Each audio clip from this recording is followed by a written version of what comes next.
que ton enseignement qui dit que la dîme a été abolie là, et que c'est une escroquerie là, c'est du faux, c'est un mensonge du diable, c'est pas que tu es un jaloux, parce que tu es un voleur. Bon, je ne peux même pas t'appliquer ma chute, montrer où Paul, Pierre, ils ont dit apporter 10%, montrer où ils disent apporter 10%. Il y a des choses comme ça. Mais pourquoi tu ne montres pas aussi la partie où Paul dit, où Pierre dit le mot salaire même intervient. Donc l'ouvrier mérite son salaire. Donc c'est un mérite. Donc c'est un mérite. Donc les fils de Dieu conscients et responsables savent que ce principe-là existe et qu'ils apportent leur dîme au Seigneur et ils font des offrandes et le Seigneur les bénit par rapport à ça. Mais ce tabac-là ne peut pas comprendre. Donc voici, va comprendre. Donc voici l'esprit dans lequel j'avais utilisé cette portion-là, notamment 1 Corinthiens 9, 3 à 7.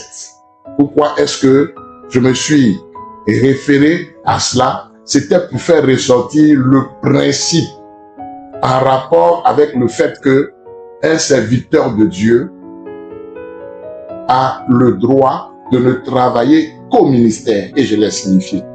Mais il court, comme il aime courir ça et là, aligner les versets, non, Paul, comme il le dit ici au frère, gratuitement l'évangile, lui, il le vend à 10% du salaire. Donc, ça veut dire que Pierre, qui usait de ce droit-là, voyez, les frères du Seigneur qui usaient de ce droit-là, qu'est-ce qu'ils faisaient? Ils vendaient l'évangile. Il y a des trucs comme ça. On ne comprend rien, absolument rien. Quand lui-même, il se permet, après que nous ayons cité 1 Timothée chapitre 5, après que nous ayons cité ça, par rapport aux anciens qui dirigent bien, vous voyez un peu? Donc ça veut dire que ces anciens qui travaillent, verset 17, que les anciens qui dirigent bien soient jugés dignes d'un double honneur, surtout ceux qui travaillent à la prédication et à l'enseignement. Car l'Écriture dit, tu ne muselleras pas le bœuf quand il foule le grain, et l'ouvrier mérite son salaire.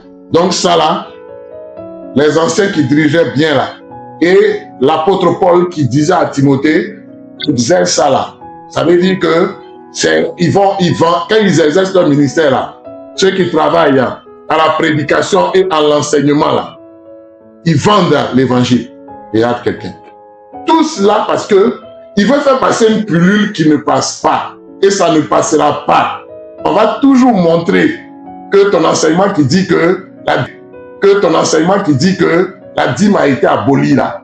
Et que c'est une escroquerie là. C'est du faux. C'est un mensonge du diable. C'est pas que tu es un jaloux. Parce que tu es un voleur. Bon, je ne peux même pas t'appliquer Malachie chapitre 3. Bon, je ne peux même pas t'appliquer Malachie chapitre 3. Tu n'es pas un enfant de Dieu. Tu viens de nous confirmer à travers le fait que tu dis que quand tu vas mourir, tu vas parler aussi. Voilà. Tu nous montres qui tu es tout simplement. Tu es seulement quelqu'un qui veut venir troubler la fête, ou amuser la galerie. Mais nous, on est là pour te répondre. Et on va te répondre. Parce que Dieu met sa parole dans notre bouche pour te parler. Non. Montrer où Paul, montrer où Paul, Pierre, ils ont dit apporter 10%. Montrer où ils disent apporter 10%. Il y a des choses comme ça. Mais pourquoi tu ne montres pas aussi la partie où Paul dit, où Pierre dit apporter des offrandes dans la maison du Seigneur? Pourquoi tu ne montres pas la partie en rapport avec la dot? Tu prétends peut-être croire à la dot. Tu vas venir peut-être nous dire non, que toi tu ne crois pas à la dot. En rapport avec le mariage chrétien. Tu vas venir nous dire ça.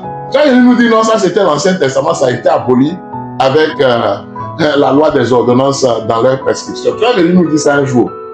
Avec ce que toi tu dis là même là, l'espérance de la gloire des chrétiens là.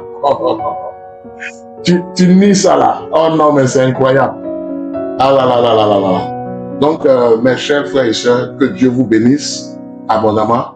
Cet homme-là, c'est un trompeur. Mais nous, on est là. Ne vous inquiétez même pas. On est là. Ne vous inquiétez même pas. On est là. Il publie, on sort. Il publie, on sort. Lui montrer que les fils de Dieu, là, les ministères qu'il a établis, je veux parler de notre Seigneur, est pour leur perfectionnement et leur édification. Selon Éphésiens, chapitre 4, à partir du verset 11 jusqu'au verset 13.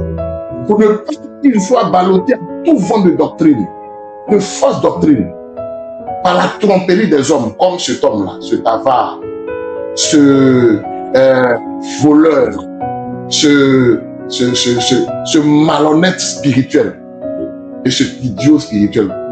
Non.